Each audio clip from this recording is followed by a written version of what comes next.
Hey, it's me. I don't come off super aggressive or anything. I just want to say that the RTX 50 series is kind of weird because you don't really need a card more powerful than a 4070. 4070 is great. It's great for value, performance, all that. But you don't actually need anything more powerful than a 5060 Ti for your actual use case. Most of the time, it can run 1440p.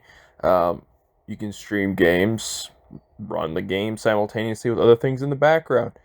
Paired with a decent CPU, I have the Core Ultra 5 225F, which is the lowest end of that CPU line, but it's the newest generation and it runs fine.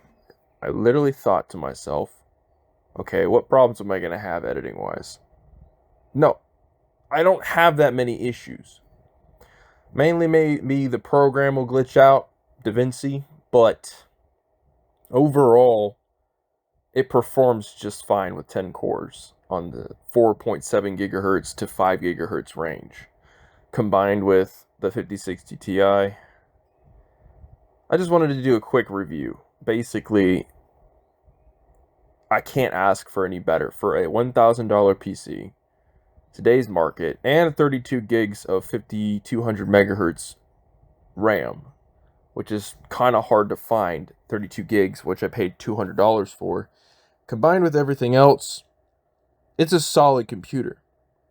It does everything that I need it to do, and I'm so proud of it because of the fact that value for money, it's there. It's not super flashy. The 5060 was the most expensive item. It's a MSI Ventus 2X. I paid almost $600 for it, but with today's market, buying new and trying to find it on sale, you kind of sometimes have to bite the bullet and spend a little bit extra. But I did a lot of sacrificing to be able to get the card, financially, but I made up for it. And now I feel like I need to do something with that than just say, now I own it, cool, I make videos with it. It took a lot of work to get that last part. Over half the PC costs pretty much the same as the graphics card. It was like 500 and something bucks for just the first half.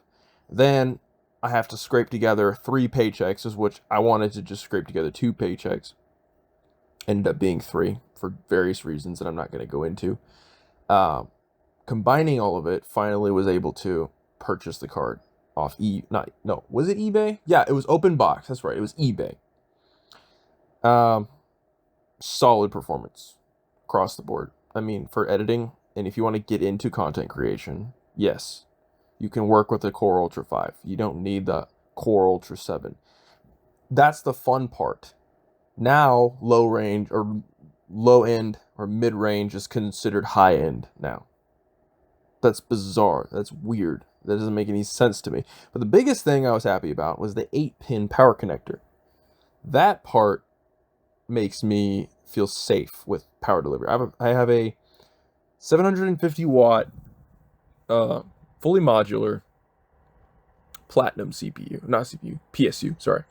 And for it to just have 8-pin, I know that it's not going to overload anything. It's not going to short out on me. It just works. And that's the best part.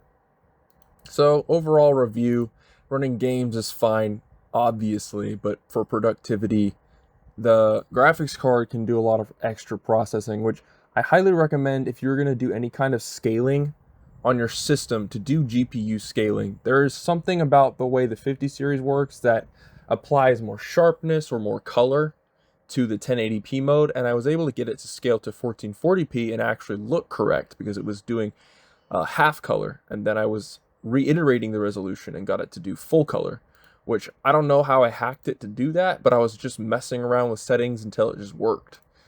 And then I accidentally undid it and had to refigure out how I did it again, but turns out it was you change the refresh rate first, then you change the color mode, then you switch back and forth between resolutions, and then it will trick the system into thinking that the 1440p is actually the native resolution. That is why the full color mode activates. It thinks that 1440p was the real original somehow. and it's basically spoofing it. It's ghosting it. That's the funniest thing in the world. But yeah, I don't know if I want to upgrade. I plan to build this system for long term for the next 5 years. I probably won't upgrade to anything better than a 5060 Ti. I just don't see why I would need to. Even a 5070 Ti is a great card if you can get it to 16 gig. Obviously, that VRAM amount is really great. But I did this for y'all. I did this for my people, my channel. This wasn't about tech. This wasn't about, ooh, look how many frames I can get. I used to be that way.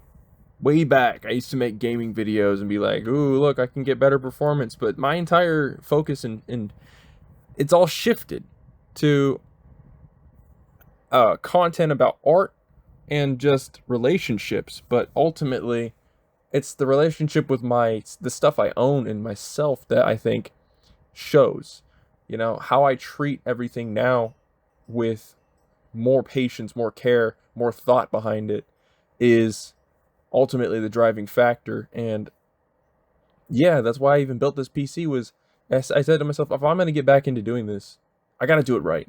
I got to do it with the right intentions, put the right amount of money into it, and show people that it's possible that you can achieve these goals. I don't know if anybody wants like a build guide or a recommendation, but if you leave in the comments, like, what do you think I should do to start building a content creation PC? How should I get started? What kinds of settings should I apply to my system? I may or may not try to help you with that, but it just depends, you know, how many people ask, how much this video grows. But I wouldn't shy away from helping anybody get there, because I would love for somebody to help me, you know, but I learned everything kind of on my own for a long period of time. And the knowledge that I have is invaluable, and I wouldn't trade it for anything. Nothing. So, yeah. But yeah, the 5060 Ti, it just has every bell ticked, except I wish there was a wider bus width for the overall bandwidth of the memory, because I noticed there's a little bit of like a weird slowdown. Every game has it. You'll be running through a map and there's just this tiny slowdown, but there's nothing to get around it. And I finally chalked it up. It is the 128-bit bandwidth limit on the VRAM. If there was just a little bit more, it was like 156-bit or something crazy, I don't know, it would just perform just a little bit better. I know that. It would be utilizing more of the VRAM. It would access it, translate it over to the core chip better. But for a budget card, for being new, for having the latest features, especially for video compression and rendering speeds, oof, it's great. It's really good. Yeah, I recommend it. That's all I really want to say in this video. Thanks for watching. See you guys when I see you.